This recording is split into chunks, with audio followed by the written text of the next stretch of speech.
Hey, welcome to Dollar Views. I'm Brian Gillis. And I'm Stephen Montmanex. We're just two Long Beach State film grads with a lifelong passion for cinema trying to put our money where our mouths are. And we decided to make our BAs mean something by giving our 2 cents on the weekly film releases. Whether it's the cute romantic comedy, or the latest cult classics, from the little-known indies and docs, to the latest Michael Bay masterpiece. we go over it all, $1 at a time. This is your chance to earn that look in your daughter's eyes, to become the hero that she already thinks you are. It's not about saving our world. It's about saving theirs. Scott, I need you to be the Ant-Man. This movie is about a superhero that can turn into the size of a bug, and that's kind of representative to how big it's going to be at the box office this weekend. I think it's projected to be, what, 60 million, a little bit more than that? That's not bad. That's not a bad Which idea. isn't No. bad for something this far out of left field, and I think that's sad because it's probably the best Marvel movie. Well, it's hard to compare because Guardians of the Galaxy is recently. I probably the best since the first Iron Man besides Guardians of the Galaxy. You know, for me, we got Civil War coming out next year. We got Batman vs. Superman, and there's a whole bunch of there's X-Men Apocalypse. I'm really feeling the superhero burnout right now. Like I'm just so I was kind of just going in. That's why I thought thinking, this like, one was great though for that reason. Well, this I was just kind of going in, just going like, I hope it's good. And then there was also the thing with Edgar Wright, which is. I was rooting for Peyton Reed to make the best film that he could make. There was a lot of going against this, and I'm kind of numb to, or just kind of tired of serialized storytelling in general. Mm-hmm. That's just me.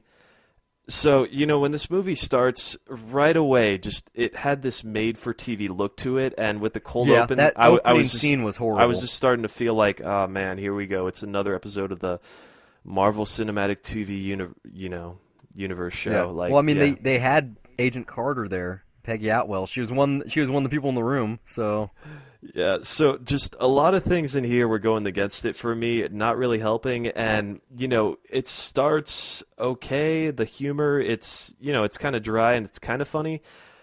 Things really picked up, though, and I really got into it. Oh, yeah. I really got into it, man. This was just like Trainwreck for me, except the opposite. I thought the first 30 minutes of this film, that whole first act, was just bad. The pacing was really weird. There was a lot of balance issues. Introducing so many characters at once was weird, especially in a universe that everyone's really situated in, and yet we know none of these characters. There was no references. Like, they're referencing, Stark Industries or the Avengers here or there. But there was a lot of ground that they were trying to cover really quickly, and it didn't work. But then, yeah, I agree with you. Once they got running, it was at full speed, and it was just fun. I think the key thing too is that once it got running, it felt like its own movie instead of just you could forget brand that of humor. The rest of you could forget that the Avengers existed and all that stuff. And when that stuff came back up, I really appreciate how it really didn't distract me from the narrative. It was kind of how S.H.I.E.L.D. was present in Thor. Yeah. It kind of reminded me of how that worked, and I wasn't, I didn't feel like I was being pandered to having to set up for, the Avengers is coming. It wasn't that Iron Man 2 effect at all. So at the end of the day, it's a really fun heist movie, man. It's rare for there to be a caper film in today's Hollywood, and not only is this a caper movie, but it's in the superhero genre, and it's a good one. I hesitate to even call it a superhero movie because I know that technically that's it's a power, and technically you are saving the world. It's in the genre though. It's in that genre. I hesitate. I didn't feel that superhero really applied to this one because it was a straight up heist movie. That's why it's like I'm a comic book behind... Mission Impossible.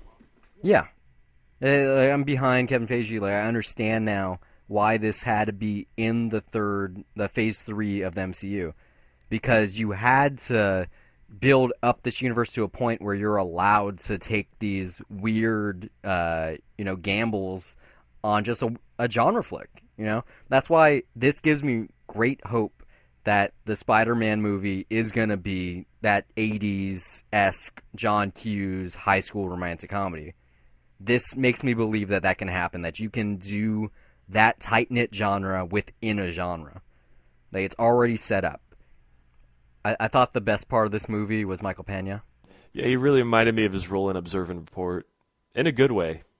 I don't remember him in that movie. He was funny, man. For good reason. That movie was bad. I love that movie. So dark. It was... I just remember, like, the Anna Faris stuff. And, like, Seth Rogen, was he, like, jerking off to her or something? And then he, like, finally spoke to her. Oh, it's a like, fucked up movie, man. But I really enjoyed how perverse it was. But yeah, Michael, he stole, like, every scene. He was so good. I like the casting in this movie. It's just like throwing these people. It was like, okay, yeah, they will put anyone in a superhero movie, huh? It's like you got Bobby Cannavale and T.I.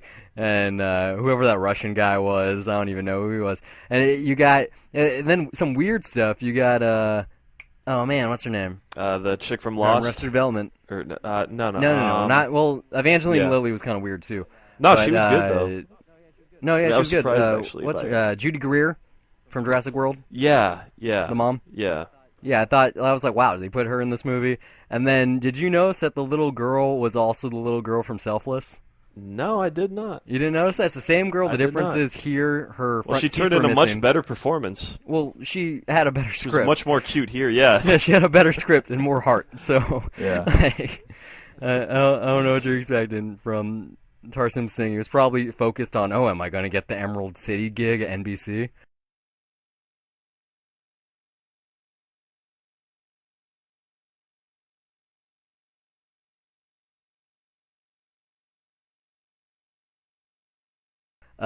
Yeah, but just, I don't know. I thought this was just tons of fun.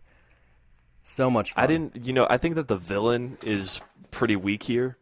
Really generic. I like Corey Stoll. Yeah, he's good. And he was great on House of Cards. Yeah. That first season, but they didn't write him well. I hate that they have to do that one line to give the explanation just of why he's the bad guy.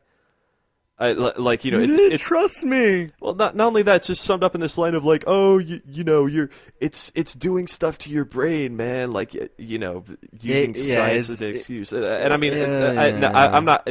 I don't want to. If you want to say spoiler, fine. But yeah. But I mean, it's just one of those cheap things of like, just throw it in one line. That way you can justify why he's saying all this stuff to sound like the evil big bad at the end, saying all this cliche stuff. Well, I mean, it also kind of doesn't make sense that there would even have to be. Look, I think they could have easily just done the Hank Pym movie. I'm with people on the internet now. I hope they do. I'm much more interested in how he made the Pym particle and his adventures with his wife and those kind of things than Paul Rudd. As much as charming as he is, it was kind of weird seeing the whole mentor training thing. It definitely worked in terms of pacing, as it would have if you did the whole how it was made, this and that, the whole thing. It would have been closer to like a 2.5 hour movie. Yeah, but as far as the on-screen dynamic, it wasn't. I don't know. Did you feel it was there? Yeah. Yeah, I didn't. It was kind of weird. Anytime Paul Rudd was on screen alone, or with his posse, it was great. But then the stuff with Michael Douglas, it was like hit or miss. It didn't really make sense, even with the explanation that he gave why he was selected. It kind of felt really cheap. I don't feel that the character is like fully bloomed yet. It kind of just feels like Paul Rudd's typical, deadpan sort of shtick. Just the guy that's just hanging around. Yeah, hope we laugh. Yeah, yeah. I mean, I really hopefully in the future, he'll really break out of that, and there will be more to that character. Unless that's a comics thing, and Scott Lang is supposed to be like wouldn't that. know. I really wouldn't know. Yeah, I don't read the Marvel comics. I mean, I don't know if you've heard this, and it's not just like something that DC people say. I mean, I am a DC Comics person, but the way Marvel comics are written is that they aren't. They do the art, and then they come up with speech bubbles. It might be a little bit different now, but they're notorious for doing that and always have been. So that's why Stan Lee's regarded as amazing, because he took whatever the art the people were doing and he made these great stories and whatnot. and more so creating the characters. But yeah, I thought that we're really thrown into this family dynamic and this triangle of hatred and a lot of things, and it just pulls it off because there's so much like heart that was put into making this, and that had to be Edgar Wright. I have to go online and read these pieces about what he contributed because you can tell, like that briefcase scene, just the action sequences, that was like definitely Edgar Wright. Like how they're staged, just the ideas of them. It's the there's macro no way photography. I don't want to say that Peyton Reed didn't do shit because I'm sure that he brought some to the table, and I don't even want to try to compare. But that wit in the the way that the feel environment it, works, like there's that shot where he's running on the gun, and I mean that's taken straight out of the test footage. It's the exact same shot. Pretty much. I mean, there's so you can tell. I'm pretty sure, in certain spots. that Wright's storyboards are definitely in there. There's no, and they had very little time to prep it once he left. So that Thomas the Tank Engine sequence that is in the trailers. It's like, that's gotta be you just know. Like, there's these little flourishes. You're like, oh man, just imagine if he did the whole thing. Because it's still a good movie. Probably would have. It could have been. Better. Yeah, it would have been so amazing. I know, but you know what? I can't complain. I'm sure that there's going to be some pissed off fans out there that are going to be like, "Oh, you throw away Edgar Wright and you're just ripping him off now." It's like, you know what? If you got a good idea, he got the story by credit, the executive producer credit, the half of the screenplay. Like he's getting his dues. He's getting his money. Yeah, clearly he put in a lot of great effort, and that came through in the end product. So that's that's something to be happy about. Like, I'm sure he's happy. Because like we talked about this before in the 2 cents, it was probably the creative control. Like he definitely has authorship. Like his films have a certain voice, and he probably felt like he was losing that because Marvel wanted to control what was going on. Especially that's the thing. He wouldn't have gotten Final Cut. Yeah, he wouldn't have got Final Cut because there's that one moment that where it ties into the MCU a little tighter. I'm pretty sure he wouldn't have wanted to do that. Like, he probably wanted a standalone movie. And, it's a shame because that scene actually worked really well, like, surprisingly well. Like, probably the best that there's ever been outside of one of the Assembly movies. Like, it just, I don't know. It didn't seem forced. Like, it was like, oh, well, it's referencing this movie that happened a couple of months ago, but it's 100% fine. I'm good with that. Yeah. No, I absolutely agree there. It's, I don't know, man. I mean, it's a shame. I want to say, like, what if Edgar Wright could have done his own version of a movie, that could have come out on DVD or something while servicing Marvel. But who knows what went on? We're gonna learn about that probably like 10 years from now. A few years. He'll write a tell-all. Once he releases his next movie, then we'll probably learn what happened there, and it's probably It probably won't even be that big of a deal. No, like I said, they're probably gonna make a sequel for this. It'd be awesome if he signed on. Yeah, I mean it's very unlikely because the Marvel universe it definitely needs because it has the Russo brothers, and for a while there it had Jon Favreau. He's kind of like the godfather of the MCU. But they have a hard time retaining talent behind to helm their projects. Which is a shame because, there's the fans, there's such great applause for most of the films they make that just for having a head honcho, like literally Kevin Feige, like you need a little bit more than that. You need the creative side, not just the dictatorship. I mean, I think I told you, though, before, the way that this is run, the way that I see it, it's basically Kevin Feige is the showrunner.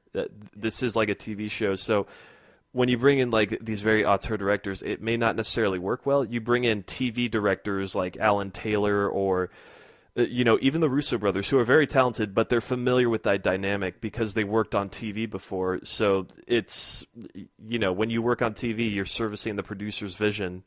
You don't get Final Cut, and you have restrictions. And in movies, there's less of that, but I'm guessing it's just I don't know how Marvel's running, but I believe it's similar to that. From what I hear, it sounds similar. I don't think they necessarily need auteurs behind the camera. Just it would be nice, like if they could have a Zack Snyder, like someone who's committed to the franchise and stays around, because the way that they kind of shuffle talent, like I said, the Russo brothers, that's a good sign for things to come.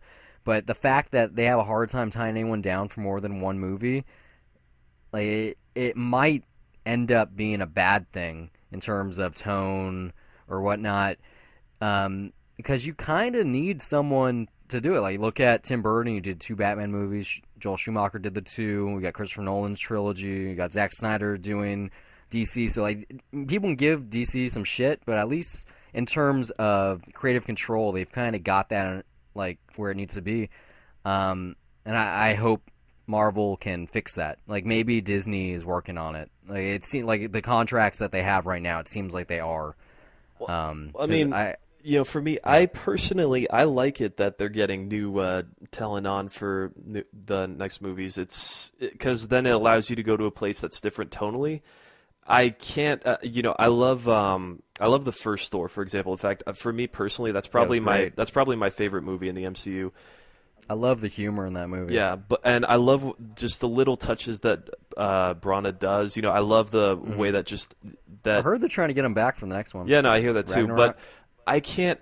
I also, I don't think that Thor 2 is as good, but I think it's a fun movie, and I can't imagine it being done his way. I like that personally that they brought in somebody else with that Game of Thrones aesthetic to do that version of that, and that was nice to see that. So I like seeing how these things progress. I love the first Iron Man. I also fucking love Iron Man 3. I like Jon Favreau's aesthetic. I love what Shane Black did for Iron Man 3. So over time, I think it helps it grow and progress when you keep bringing new talent in a way, and you have Kevin Feige at the center making sure that this stuff all ends up just naturally getting there. So I think it works for, we'll see how it works with DC, but I really like it that we're gonna get someone else doing different things stylistically. You know when Civil War drops? It's May, right? Yeah, May. It's the movie kicking off the summer. 16th or something. Marvel owns the first weekend of May.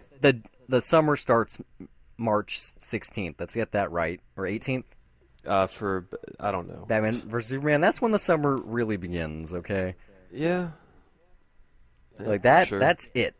Like, don't get me wrong. I'm excited to see where Civil War is going because I know very little about the comic story, and I know it's not going to be there. Just kind of like the Ultron comics weren't where the Ultron movie was. But I know the groundwork, and it is an interesting story, even if it bites from Watchmen or really hard. But whatever, it's either here nor there. So I'm excited for that. But that kind of anticipation is nowhere near how high almost the entire world is for Dawn of Justice. Like, we've been teased since I Am Legend in 2008 that a Batman versus Superman movie was going to happen. And how ironic is it that Will Smith is now in that universe? That's just great. So great. Oh, yeah, I didn't think of that. You've seen that movie before, right? You've seen that. Yeah, no, I Am Legend. Yeah, when he's walking down the street love that movie, in Times Square, and then you see it in the back, and you're like, wow, that's not even... It's right before the title comes up. Yeah, you're like, that's not even real small. Like, that's obvious that they're trying to Everyone make this was happen. wondering if that was a tease or whatnot. No, it was just... basically just was, a joke. Yeah. We already said this. Plot's good, even though if it takes a little long to get there. Actors all around are really good. It's a fun world. It's a fun movie. Definitely worth $1. Don't see it in the 3D. It wasn't worth it. It wasn't? I didn't get anything extra. I went traditional 2D and I was fine. Yeah, I'm sure it'd be fine. Like, you know me, I like the sight gimmicks. I like the 3D effects, and this doesn't do it. Which there was some bummer because I saw stuff. Opportunities there where that really there was worked. some interesting stuff towards the end. There was like some weird phase effects that were happening. Yeah, you know what I'm getting at here. Yeah, absolutely. So maybe it helped there, but the extra $4, get yourself popcorn instead. You're gonna need it. But yeah, this is definitely worth $1. Fun movie. I'm not gonna say that this is among the best that the MCU has had to offer. There are little problems in there when you get down to it, but just the movie moves so well. Top 5 for me. Really? Yeah, put it in the top 5. Oh, that's pretty high. But I'd put it like at number 5. It's like. We'll do this really quick. It'd probably go like Avengers, Iron Man. Now I'm drawing fucking blanks. This is bad. Yeah, I know that Thor is probably my number one, but then I'm just gonna list like a bunch of stuff out of order. I can't do it, but I had probably Guardians number 3, and then Iron Man 3, and then this at number 5. Yeah, that's probably what I do. But I mean, no, this is a lot of fun. It was a lot more fun than I was expecting, and this is a really good weekend for comedy because I just saw 2 movies in the past 24 hours with great crowds. So, it's. By all means, absolutely worth $1. You're going to go see it anyway because it's a Marvel movie, so go ahead and have fun. Enjoy it in 2D. We'll see what the box office says, but I hope people see this because this is a good sign for where superhero movies are going. It's not going to break like Jurassic World. No, it definitely won't, and that might just be fatigue because Age of Ultron happened just in May. Yeah. But if it does make the money, that's a real good sign for what the audience wants. Because I hope they're getting as bored of the formulaic conventions as we are. Yeah. I mean, this is a nice breath of fresh air for Marvel, and it's, this was the one that people were predicting they would slip with, and thankfully they didn't. People are saying similar things about Guardians of the Galaxy. They're like, well, how's that going to work? No one even knows what this movie is. No one even knows what that comic is, and this is a similar category. And they just prove that if you have, a good background, you can set up what world these people take place in. That they have the know-how and like the good minds make it work. Yeah. Well, now all eyes are on Scott Derrickson for Doctor Strange. Yeah. We'll see if they can pull that off. Well, thanks for listening, guys. I hope it's been a pleasure. If you enjoyed it, you can find updates and when episodes go live on Facebook and Twitter at Dollar Reviews.